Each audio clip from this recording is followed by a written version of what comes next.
Sesampainya di kediaman, Aksa membiarkan Yara yang masuk dengan bibir cemberut. Tidak ada yang bicara setelah kejadian tadi, masing-masing hanya diam dengan pikiran mereka masing-masing. Menurut Aksa, diamnya Yara adalah tindakan yang bagus, tidak membuatnya sakit kepala. Karena Yara suka kali berbicara tidak perlu, Aksa tahu itu kala pacaran dulu dengan Hera. Mata tajam Aksa memerhatikan Yara yang sedang menata jenis kemejanya.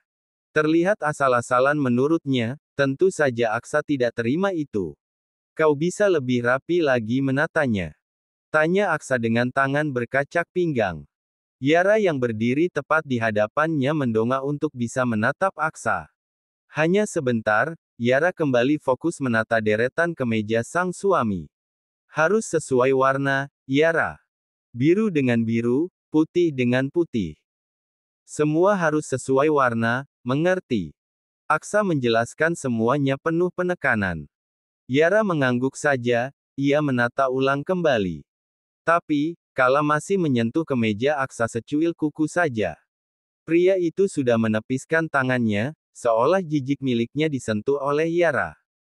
Tentu saja Yara langsung menatap ke arah Aksa dengan tatapan menyedihkan. Lupakan. Kau tidak tahu apa-apa, pergilah. Aksa menarik tangan Yara untuk pergi jauh darinya, lalu melanjutkan tugas Yara yang tertunda tadi. Semua Aksa sendiri yang melakukannya, dan Yara hanya diam memerhatikan setiap gerak-geriknya. Sebaiknya aku akan mengerjakan bibi saja, karena kau benar-benar tidak tahu apa-apa. Sebenarnya seperti apa cara orang tuamu membesarkan anak? Tanya Aksa dengan nada meremehkan Yara. Kak, hanya masalah deretan kemeja yang tidak sesuai saja, kau mengatakan hal semenyakitkan ini. Tanya Yara dengan ekspresi wajah yang terlihat lelah. Kenapa? Kau tidak suka? Tidak terima? Memang benar kan? Tanya Aksa dengan beruntun, ia tertawa kecil karena tatapan mata Yara yang sangat tajam kepadanya. Hera saja bisa hamil kala akan menikah denganku, apa bedanya denganmu, Yara? Tubuh Yara seakan membeku mendengar kata-kata itu, ia diam menatap ekspresi Aksa yang aneh menurutnya. Seperti tertawa, tapi Yara dapat merasakan sakit yang sebenarnya dirasakannya pria itu. Kau kira pengorbananmu ini hebat?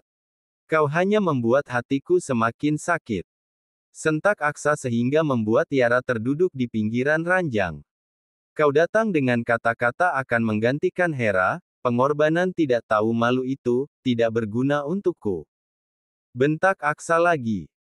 Tidak hanya kata-kata kasar, melainkan tangan Aksa juga menunjuk ke arah wajah Yara yang menunduk dengan menangis. Kau memperumit segalanya. Maaf, aku. Tidak usah minta maaf, aku tahu kalian semua hanya mengasihani aku. Kau tahu, tangan Aksa memegang dagu Yara. Membuat wajah Yara menatap ke arahnya, ia dapat melihat kesedihan yang teramat di wajah cantik itu. Kau wanita sampah sama seperti Hera, wanita tidak tahu malu. Aksa menghempaskan wajah Yara begitu saja. Hingga Yara hampir saja terjatuh dari atas kasur, ia menangis terseduh-seduh kala Aksa melakukan hal-hal kasar itu padanya. Hingga Yara mendengar suara langkah kaki menjauh dan pintu kamar yang tertutup begitu keras. Aksa sudah pergi entah kemana, barulah Yara bisa menangis sekuat-kuatnya. Yara menangis dengan memukul dadanya yang terasa sakit, kata-kata Aksa serta perlakuannya benar-benar menyakiti seluruh perasaan Yara. Hingga Yara berbaring di lantai, menatap nanar langit-langit kamar. Aku juga tidak ingin melakukan pengorbanan ini, andai kau tahu, Kak, aku juga tersiksa sama sepertimu, kita sama-sama terluka karena musibah yang dilakukan Hera.